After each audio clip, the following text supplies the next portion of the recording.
Puji Tuhan, saudara yang kekasih, saat ini kita akan mendengarkan firman Tuhan. Judul khotbah saya pada hari ini adalah hidup dalam kejujuran. Sekali lagi, judul khotbah saya pada hari ini adalah hidup dalam kejujuran. Saudara yang kekasih, penting sekali kita menyadari akan kehidupan ini. Kita harus memperhatikan bagaimana kita hidup, kata firman Tuhan. Sehingga kita boleh hidup bukan menjadi orang yang bodoh, tapi kita hidup menjadi orang-orang yang bijaksana. Saudara yang kekasih, karena di hari-hari ini ada begitu banyak mungkin yang kita hadapi dalam hidup ini, di mana kita harus ambil keputusan demi keputusan dalam kehidupan ini.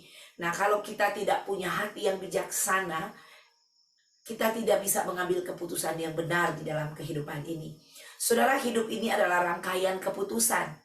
Setiap keputusan yang kita ambil itu mengandung konsekuensi di dalamnya. Hari ini engkau ada di rumah Tuhan, itu karena keputusan yang Anda buat. Amin. Anda memutuskan untuk datang ke rumah Tuhan, untuk datang ke gereja. Mungkin ada banyak orang memutuskan untuk mau tidur, atau banyak orang memutuskan untuk mau pergi, atau banyak orang memutuskan untuk melakukan hal-hal yang lain.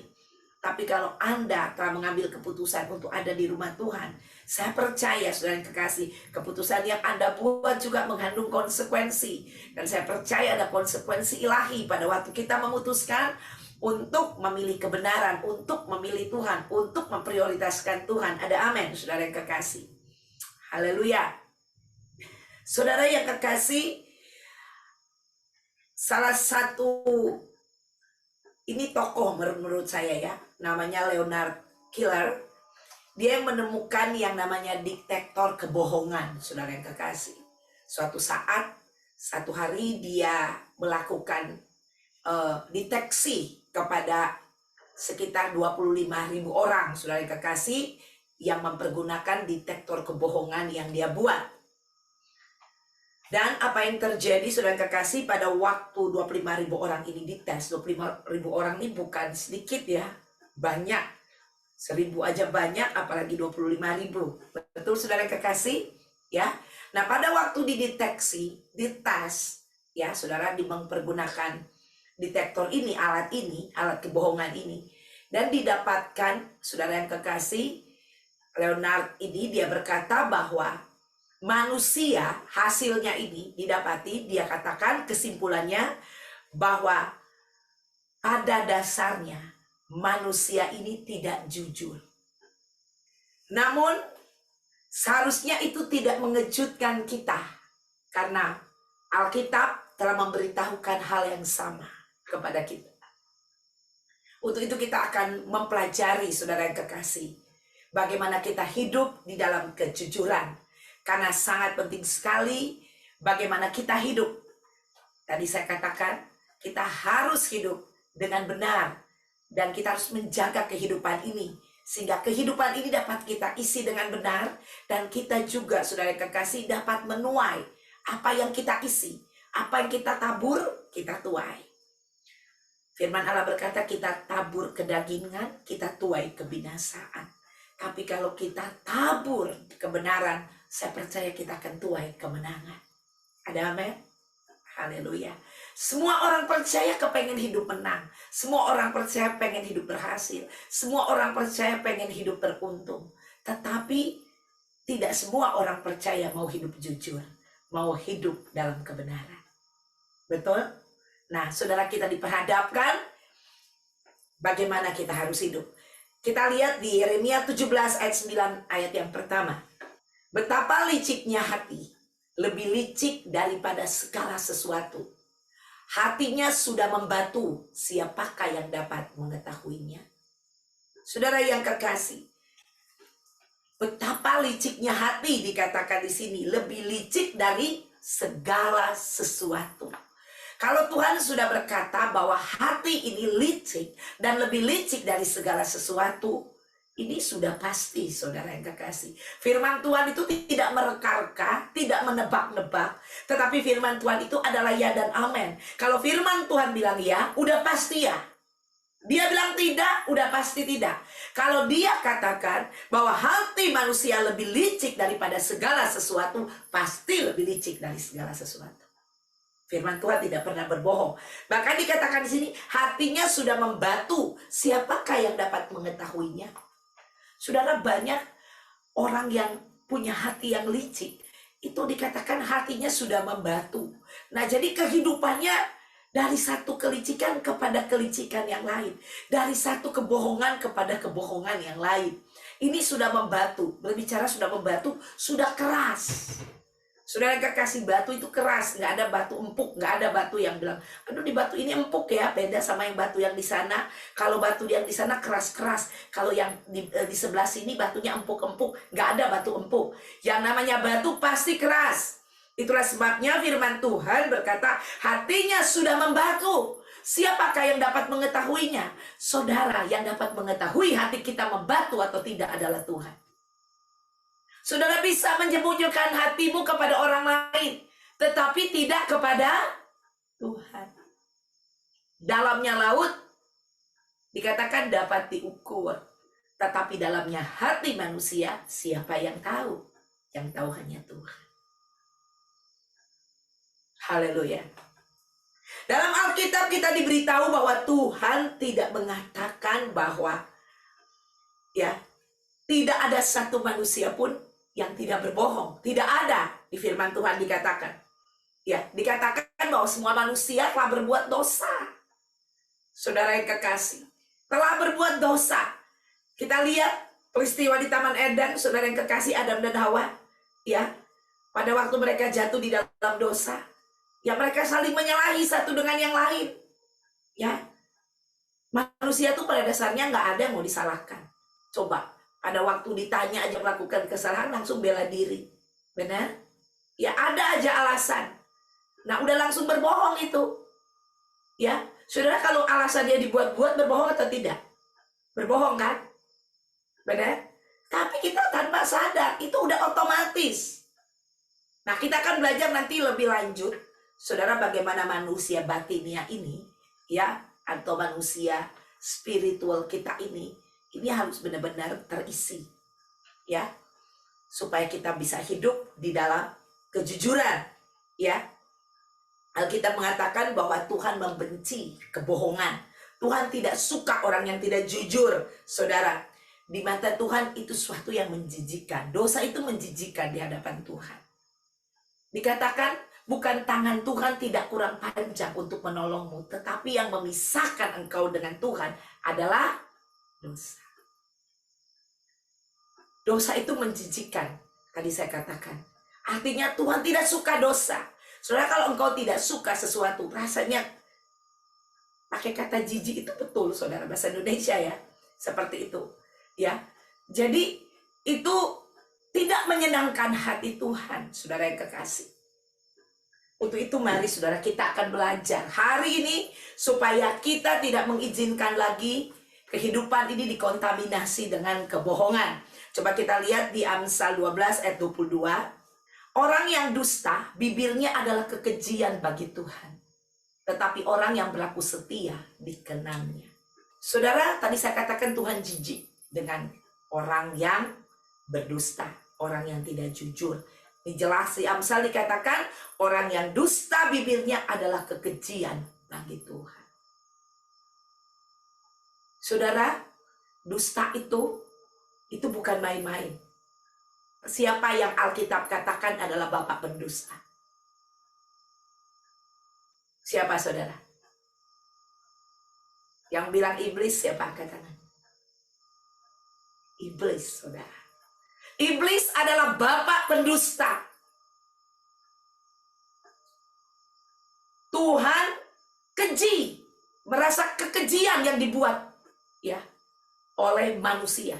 Kalau manusia hidup tidak jujur.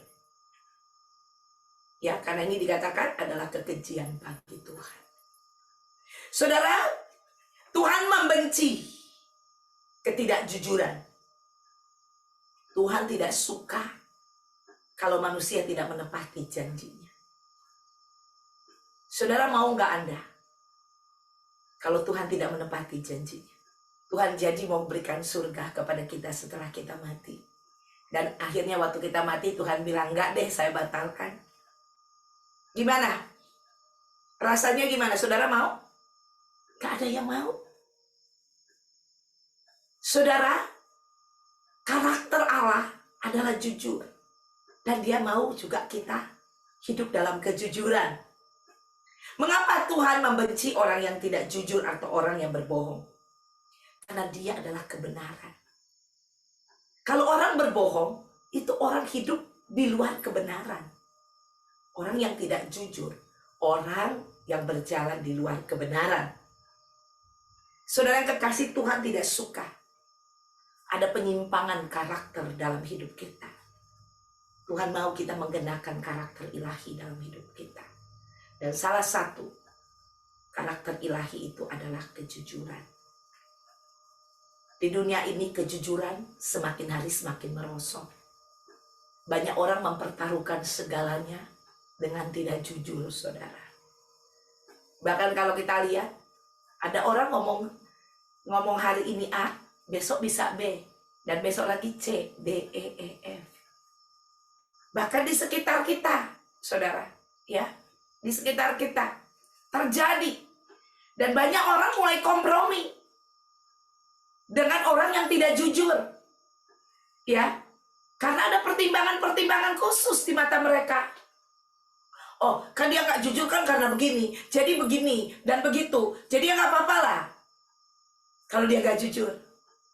Saudara, di mata Tuhan, ketidakjujuran tadi saya sudah bilang adalah kekejian. Firman Allah berkata, Tuhan tidak suka kekejian, dia jijik kepada orang yang tidak jujur. Itulah sebabnya sebagai anak-anak Tuhan, kita harus tampil berbeda. Kehidupan kita harus hidup di dalam kebenaran. Kita harus menolak ketidakjujuran dalam hidup kita. Nah, nanti kita akan belajar ada 4 hal, saudara yang kekasih, supaya kita menghindari kehidupan yang tidak jujur. Karena ketika kita tidak jujur, kita sedang menjalani satu kehidupan. Bukan menuju kepada tujuan Allah, tetapi menuju kepada tujuannya iblis. Karena iblis adalah bapa pendusta. Hati-hati, saudara. Berbohong juga, saudara, itu akan melukai hati yang dibohongi tentunya. Dan bahkan melukai diri kita sendiri. Banyak orang, dia bisa berbohong, even kepada dirinya sendiri. Dia berbohong kepada dirinya, dia berbohong kepada orang lain, dia berbohong kepada Tuhan. Akhir dari orang-orang yang seperti ini, saudara yang kekasih, kalau hidup dalam kebohongan terus, tadi yang saya katakan, akhirnya kehidupannya, dia tidak akan mencapai tujuan Allah dalam hidupnya. Karena dia ada di luar kebenaran. Untuk itu mari kita mulai meninggalkan. Kalau ada hal-hal yang tidak benar, hal-hal yang kita dustai dalam kehidupan ini, mari kita mulai tinggalkan, saudara. Amsal 23:23, coba kita buka. Dikatakan, belilah kebenaran dan jangan menjualnya. Saudara yang kekasih, apapun biayanya, saudara, yaitu biaya kebenaran, kita harus bayar. Jangan berhutang. Harus bayar. Harus lunas. Belilah kebenaran dan jangan menjual. Kita harus beli kebenaran itu. Kalau kita sudah beli, menjadi milik kita. Dan jangan sampai kita jual. Ada orang bilang, saya nggak jual, saya gadein aja. Nggak boleh. Saudara yang kekasih, banyak orang menjual kejujuran. Coba Anda lihat, perhatikan di sekeliling Anda.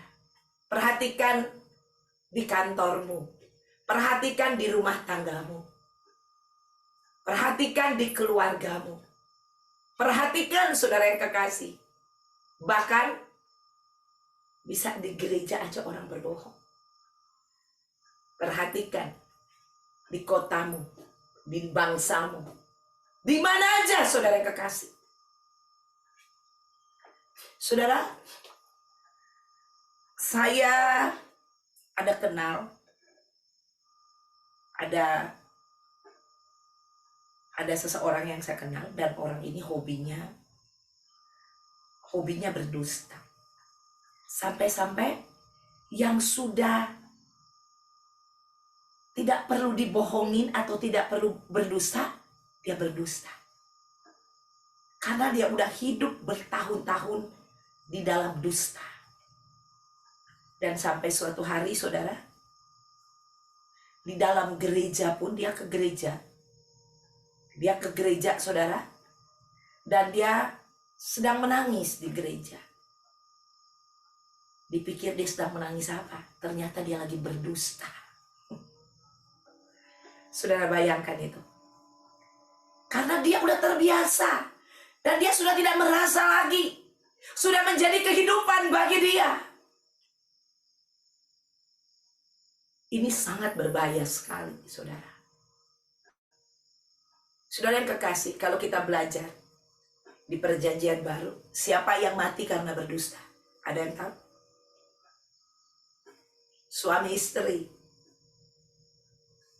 Ananias dan Safira. Benar? Di depan Rasul Petrus, dia berdusta. Dan pada waktu itu Rasul Petrus berkata, "Hai Ananias, engkau telah mendustai Roh Kudus." Dan saat itu juga rebahlah dia dan mati di depan Rasul Petrus.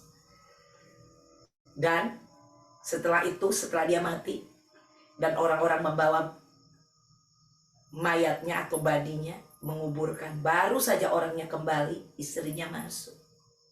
Dan Rasul Petrus bertanya kepada Safira, "Safira, apakah engkau menjual tanah dengan harga sekian?" Dia bilang, "Iya betul." Dia berbohong. Dan Rasul Petrus bilang, "Orang yang baru saja menguburkan suamimu, orang yang sama itu akan menguburkan engkau." Dan saat itu dia jatuh dan mati. Saudara yang kekasih, saya tidak bahas Ananias Safira hari ini. Tapi kalau di sel group nanti Anda mau tanya boleh. Di sel group, yang belum ikut sel group, ibu-ibu silakan ikut. Bapak-bapak yang belum ikut ya. Di sel group kita akan belajar khotbah pada hari ini. Kita akan pergi lebih dalam lagi. Sehingga Anda bisa dipuaskan, gak cuma sekedar dengar hari Minggu. Tapi kita boleh belajar dan kita boleh apply itu dalam hidup kita.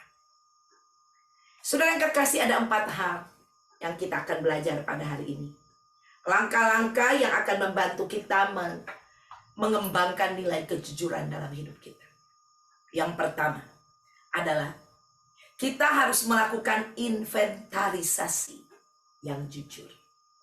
Saudara yang kekasih, kita harus menginventarisasi. Tahu kalau ya, inventarisasi kalau kita ada barang-barang misalnya di gereja, ya kita punya inventaris itu gereja ya. Dan di data misalnya, gereja mempunyai 1 komputer, ditulis, nah itu inventarisasi kita, kepunyaan gereja misalnya. Saudara yang kekasih, kita harus belajar untuk menginventarisasi sesuatu atau hal-hal yang jujur dalam hidup kita. Coba Anda introspeksi diri. Saya kasih waktu 1 menit untuk introspeksi diri.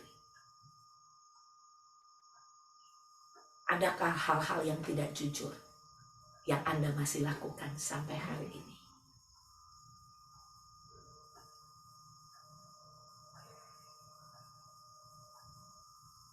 Coba, tolong dipikirin.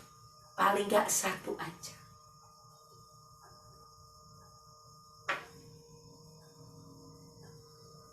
Siapa yang nemuin 1?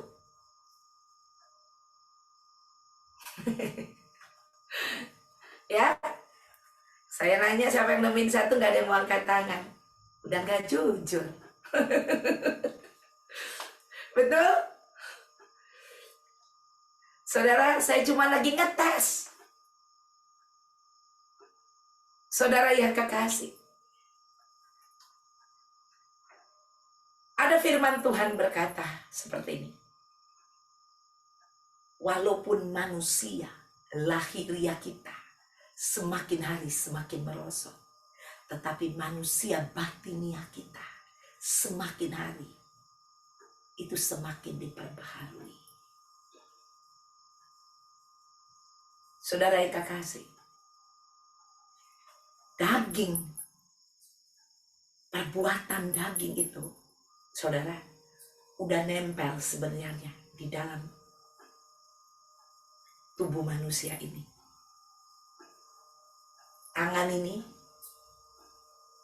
mata ini, telinga ini, mulut ini, kaki ini.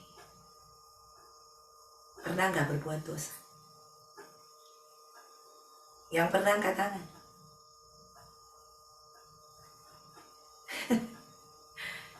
Anda nggak angkat tangan pun Anda berbohong. Betul? Semua kita sudah berbuat dosa, kata Tuhan.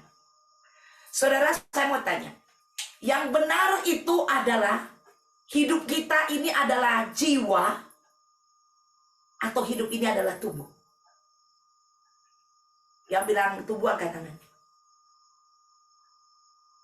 Yang bilang jiwa angkat tangan. Aduh, udah pada pinter-pinter semua. Ya, berarti pengajarannya udah masuk. Saudara, hidup ini adalah jiwa, bukan tubuh. Jiwa ini mempunyai tubuh, bukan tubuh mempunyai jiwa. Paham? Ya, jadi bukan, oh tubuh saya, di dalam tubuh ini ada jiwa saya. Tidak, di dalam, di jiwa ini, jiwa kita ini punya tubuh, ada tubuh. Di luar jiwa ini ada tubuh. Jadi jiwa memiliki tubuh, bukan tubuh memiliki jiwa. Perbuatan dari tubuh diperintahkan dari jiwa. Manusia lahiriah kita, tubuh ini semakin hari semakin merosot. Firman Allah katakan, semakin merosot artinya, saudara coba Anda ambil fotomu yang 10 tahun yang lalu, tapi tanpa ini ya, tanpa kamera yang canggih-canggih itu loh. Ya, foto beneran kayak zaman dulu tuh kan, kalau kita foto langsung dicuci fotonya, bener, pas dicuci langsung kita lihat aslinya seperti itu. Kalau sekarang Anda mau umur 10 tahun juga boleh, mau muka kayak bayi, mau muka 100 tahun juga boleh, mau muka 500 tahun juga boleh, saudara. Ya, saudara, kalau kita lihat 10 tahun yang lalu, berbeda nggak? Ya, yang tadinya nggak ada keriput, baru kok gue udah mulai ada keriput. Ya, yang tadinya belum ada uban, aduh nih uban udah mulai ada nih. Seperti itu. Ya, kalau zaman 2000 tahun yang lalu nggak ada cat, saudara. Jadi semuanya rambutnya alamiah. Zaman sekarang udah nggak ketahuan yang mana rambut yang benar, yang mana rambut nggak benar. Betul? Nah, saudara yang terkasih. Tapi ya, kalau mau cat rambut ya nggak apa-apa. Saya juga rambut dicat kok. Seperti itu. Makanya agak pirang-pirang. Ya, saudara yang kekasih. Ya, saudara, kalau kita lihat, berubah. Manusia kita yang secara fisik ini, itu berubah. Merosot. Ya, tiba-tiba kita udah semakin hari semakin tua. Tapi firman Tuhan berkata, tapi manusia batiniah kita, manusia dalam kita ini diperbaharui hari lepas hari. Ada amin. Ini yang Tuhan inginkan. Ini yang Tuhan inginkan terjadi di dalam kehidupan kita. Tapi banyak orang mempertahankan apa yang kelihatan ini dan menghancurkan, saudara, apa yang ada di dalam. Saudara, demi reputasi, orang-orang menjadi tidak jujur. Demi untuk karirnya naik, orang-orang menjadi tidak jujur. Demi untuk mendapatkan uang, orang-orang menjadi tidak jujur. Demi untuk berkuasa, orang-orang menjadi tidak jujur. sekarang ini sedang terjadi, bahkan di gereja Tuhan. Anda harus menginventarisasikan apa-apa yang jujur di dalam hidupmu. Yang tidak jujur jangan masuk inventarisasi hidupmu. Hanya yang jujur. Keluaran 20 ayat 16. Coba dibuka. Jangan mengucapkan saksi dusta tentang sesamamu. Saudara yang kekasih, janganlah kita mengucapkan saksi dusta tentang sesamamu. Pertanyaannya, apakah kita pernah jujur atau tidak jujur dengan orang lain? Juga pernahkah atau tidak pernahkah kita jujur dengan Tuhan? Jadi pertanyaannya, saudara terkasih. Sebenarnya kita tahu kapan kita berdusta, kita tahu kapan kita tidak jujur, dan kapan kita jujur. Saudara yang kekasih, jangan mengucapkan saksi dusta, kata Tuhan, tentang sesamamu. Tuhan tidak menginginkan sedikit pun ada kesaksian yang berdusta. Makanya hal-hal yang bukan kejujuran atau kebenaran, jangan ada sedikit pun di dalam inventarisasi hidup. Mulai kita buang. Saudara, kalau tiba-tiba datang kepada kita buang. Saudara, engkau tahu sendiri ini di dalam ini. Kita tahu jujur atau enggak. Banyak suami-suami, katanya, saya dulu pernah, ya karena saya hamba Tuhan, jadi pelayanan kepada pasangan-pasangan suami istri. Jadi ada banyak ya, bapak-bapak bilangnya gini, waduh kalau perempuan mah jangan ngomong yang jujur ke mereka. Kalau ngomong yang jujur berantem. Ya, ngomong yang jujur berantem. Jadi gak usah jujur biar aman. Saudara, ini bukan yang firman Tuhan katakan. Amin. Yang firman Tuhan katakan adalah kita harus punya inventarisasi kejujuran dalam hidup kita. Apapun itu resikonya, kita harus berkata-kata kejujuran. Itu nomor 1, saudara yang kekasih. Nomor 2 adalah mengevaluasi keuntungan dan kerugian kalau kita jujur dan tidak jujur. Coba kita buka di Amsal 13 ayat 21. Orang berdosa dikejar oleh malapetaka, tetapi ia membalas orang benar dengan kebahagiaan. Saudara, orang berdosa di sini adalah orang yang tidak jujur, dikejar oleh malapetaka. Kalau kita terus melakukan ketidakjujuran, malapetaka akan menimpa kita. Sebaliknya, Tuhan akan membalas orang benar dengan kebahagiaan.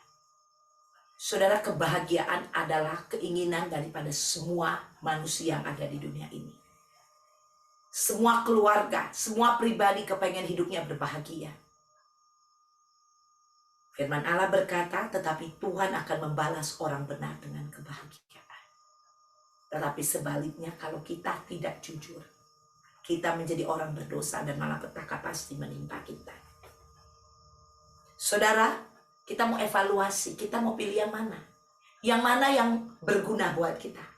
Yang mana yang tidak berguna? Saya mau share sedikit ya tentang firman Tuhan ini. Jadi gini, saudara, di Alkitab ini, dari Kejadian sampai Wahyu, itu adalah firman Tuhan. Kita semua percaya itu.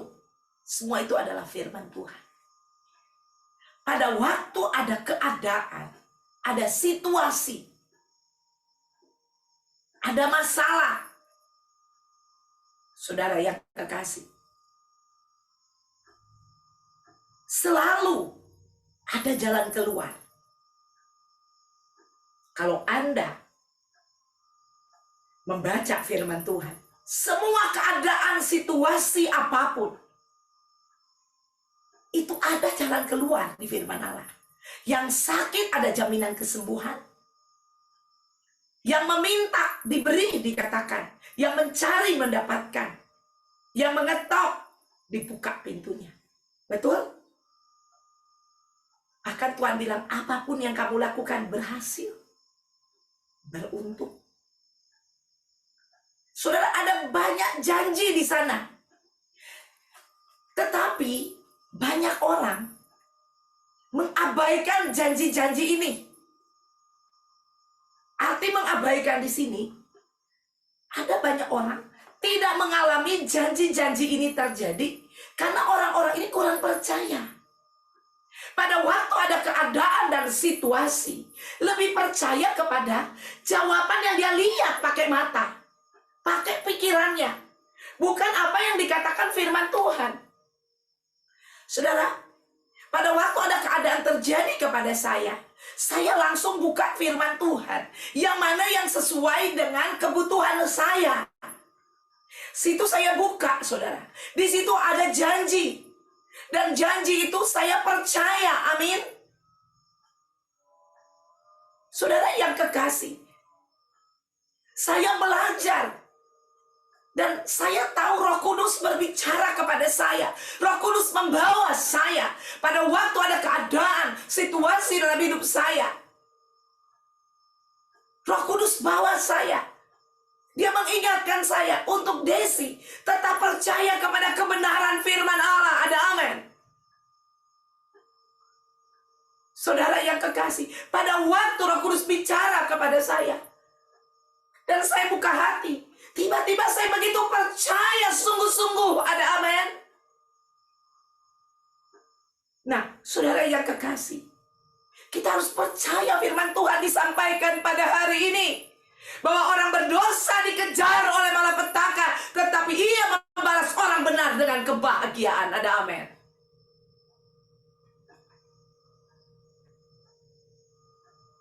Pasti kita akan berbahagia. Untuk itu, evaluasi. Apa untung ruginya? Keuntungan apapun, saudara yang kekasih, kalau itu berasal dari ketidakkejujuran, atau ketidakjujuran, atau kebohongan, jangan di-take it, jangan diambil. Tetapi, apapun bayarannya, kalau itu demi untuk kejujuran, lakukan. Waktu engkau melakukan itu, mungkin engkau lihat belum terjadi apa-apa. Tapi saya percaya kebahagiaan telah disediakan Tuhan bagi kita. Haleluya.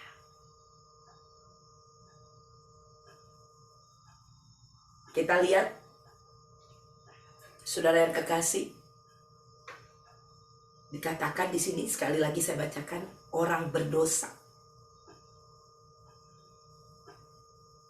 Orang berdosa, saudara, tidak akan mendapat apa-apa. Kalau malapetaka malah menghancurkan hidupnya. Hati-hati. Kita tinggalkan semua ketidakjujuran dalam hidup kita. Apa yang kita peroleh kalau kita bersikap jujur? Tadi dikatakan kebahagiaan. Kalau kita ingin berbahagia seumur hidup kita, jadilah orang jujur seumur hidup. Yang berikutnya nomor 3. Mengejar hubungan dengan Tuhan. Saudara, hubungan dengan Tuhan ini harus dikejar. Ada satu buku, udah lama banget, 20 tahun yang lalu kali buku itu ditulis, tentang memburu Tuhan. Saudara, Anda tahu ya arti memburu? Ya, kalau memburu itu biasanya sang pemburu, kalau dia pergi ke hutan untuk memburu, biasanya kalau dia belum dapat buruan, dia nggak mau pulang.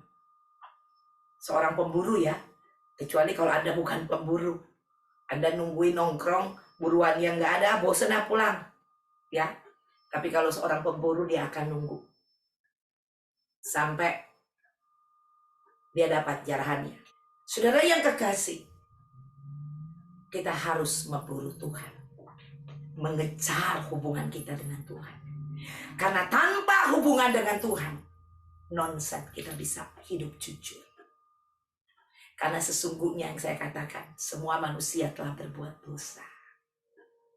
Dan kalau kita bisa benar, bukan karena kita hebat, tapi karena kita dibenarkan oleh Tuhan. Saudara, kalau kita dibenarkan, kita harus tinggal tetap dengan sang kebenaran itu. Amin.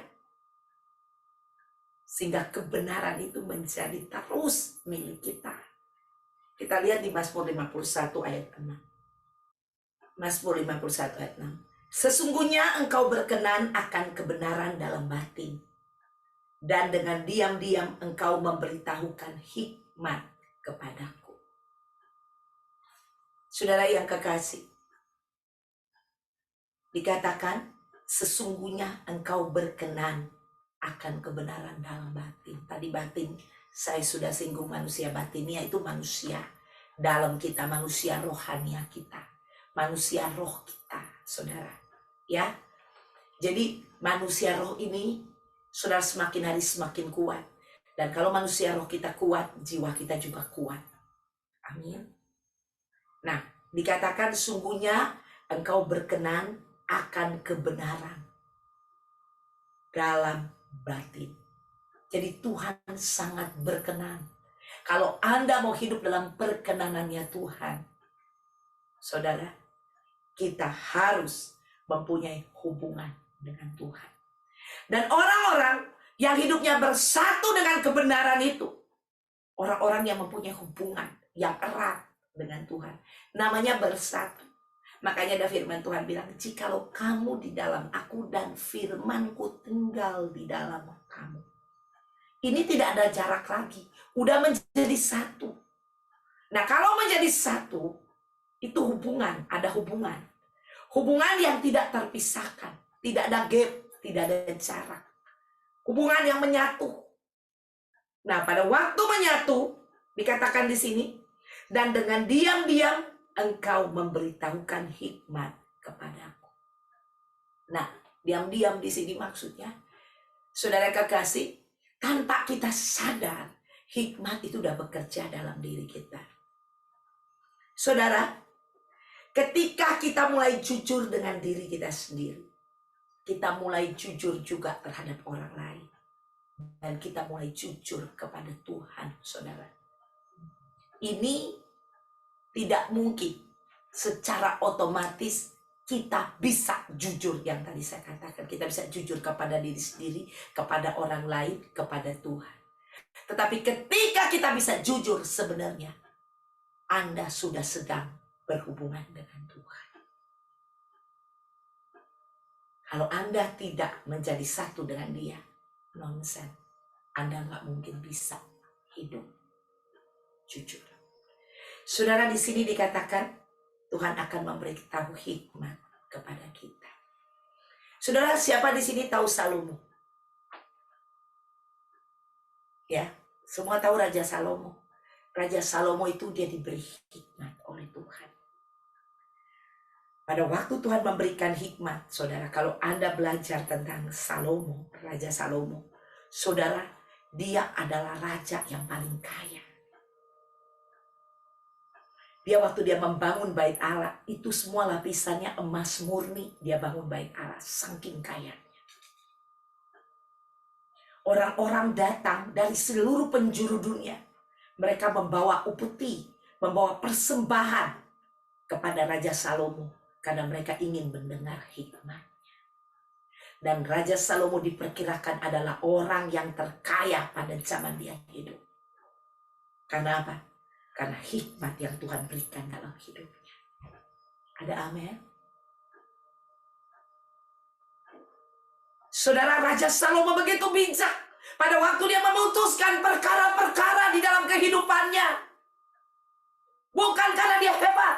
Tapi Tetapi roh kebijakan itu bekerja di dalam dirinya. Dikatakan di sini, saudara yang kekasih, ya, kalau kita punya hubungan dengan Tuhan, saudara, kita bisa hidup jujur. Hikmat itu akan bekerja di dalam diri kita. Haleluya. Saudara, banyak orang kerja keras, tapi tidak berhikmat. Seperti kantong bocor itu, saudara, tidak ada hasilnya. Banyak orang dari pagi malam, pagi malam, pagi malam. Saudara, tapi saya percaya pada waktu hikmat bekerja di dalam dirimu. Amin. Engkau akan memutuskan hal-hal yang benar. Hal-hal yang tidak mungkin. Hal-hal yang orang lain tidak tahu. Dunia tidak tahu. Tapi Allah tahu. Bekerja di dalam dirimu. Hal-hal yang manusia tidak bisa. Hanya Allah yang bisa. Itu bekerja di dalam dirimu. Ada amin. Karena engkau telah bersatu dengan Allah. Tuhan katakan kepunyaanku.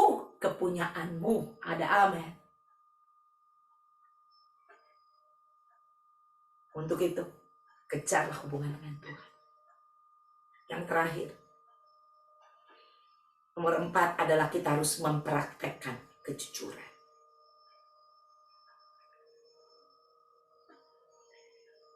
Kita harus make sure bahwa kejujuran itu ada di seluruh area, seluruh bidang kehidupan kita. Coba kita buka di Yakobus 1 ayat 22. Tetapi hendaklah kamu menjadi pelaku firman dan bukan hanya pendengar saja. Sebab jika tidak demikian, kamu menipu diri sendiri. Nah ini saudara, kita menipu diri sendiri. Kita berbohong, tidak jujur kepada diri kita sendiri. Ya. Kita harus menjadi pelaku firman Tuhan. Tidak bisa tidak, saudara.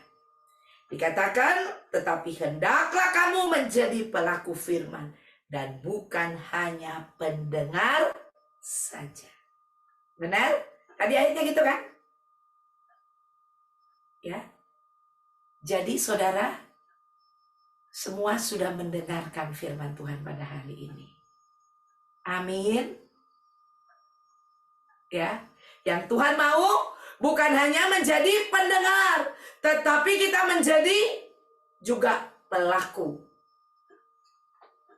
Sekali lagi saya minta ditampilkan ayat ini. Ayo kita baca sama-sama. Ya. Sehingga kita mulai belajar jujur terhadap diri kita. Oke, sama-sama. 1, 2, 3.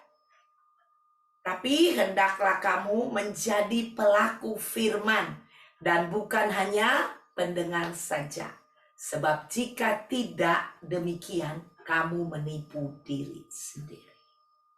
Amin. Haleluya. Mari saudara-saudara yang kekasih, firman Tuhan telah disampaikan kepada kita pada hari ini. Sekarang kita harus menjadi pelaku. Kita ambil keputusan untuk mau hidup di dalam kejujuran. Biarlah hidup kita menjadi satu kehidupan yang terbuka di hadapan Tuhan. Hidup yang jujur. Sehingga Tuhan bisa menikmati hidup kita. Dan juga ada banyak orang bisa menikmati hidup kita. Bahkan diri kita sendiri juga bisa menikmati kehidupan ini. Nama Tuhan dipermuliakan.